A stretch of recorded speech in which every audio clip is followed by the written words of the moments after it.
రాష్ట్ర బడ్జెట్ ఎంతో బాగుందని సామాన్యులు సైతం చెప్పడంతో దాన్ని జీర్ణించుకోలేక జగన్ ముఠా అసత్య ప్రచారం చేస్తోందని కూటమి నేతలు మండిపడ్డారు.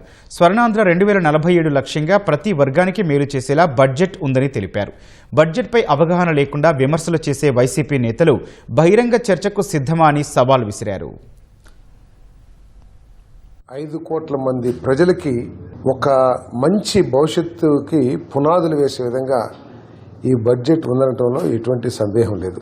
దురదృష్టం ఏంటంటే జగన్ కేవలం విషయం చిమ్ముతూ ఒక్కటే లక్ష్యంగా ఓడిపోయినప్పటి నుంచి పనిచేస్తున్నాడనటంలో ఎటువంటి సందేహం లేదు. పెన్షన్ అనేది ఈరోజు చాలా ఆధారం, చాలా పేదోడికి చాలా ఆసరాగా ఉంటుంది. అది పోతుంది అని ఒక భయాందోళన సృష్టించి రాజకీయ లబ్ధి పొందదనుకోవటం చాలా తప్పు.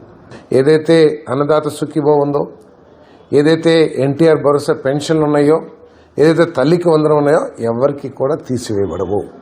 చంద్రబాబు నాయుడు గారు మంచి కార్యక్రమం చేశారు.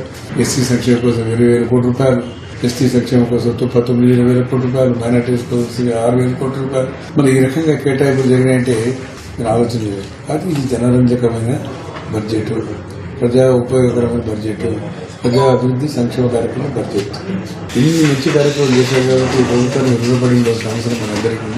ఉత్తరాంధ్ర గత 5 సంవత్సరాలు రాష్ట్రాన్ని 3 రాజధానుల పేరుతో 3 ముక్కల ఆట ఆడాడ తప్పితే ఏ ఒక్క రాజధానికి కూడా కనీసం ఒక ఇటుక కూడా వేయని ఆనాటి పాలకుల్లో అత్యంత దోపిడీకి గురైన ప్రాంతం ఉత్తరాంధ్ర ప్రాంతం. ఉత్తరాంధ్ర అభివృద్ధిని వేగవంతం చేయడానికి స్వర్ణాంధ్ర 2047 లక్ష్యంతో ప్రభుత్వం ప్రత్యేక ప్రాంతీయ అభివృద్ధి విధానాన్ని అమలు చేస్తుంది.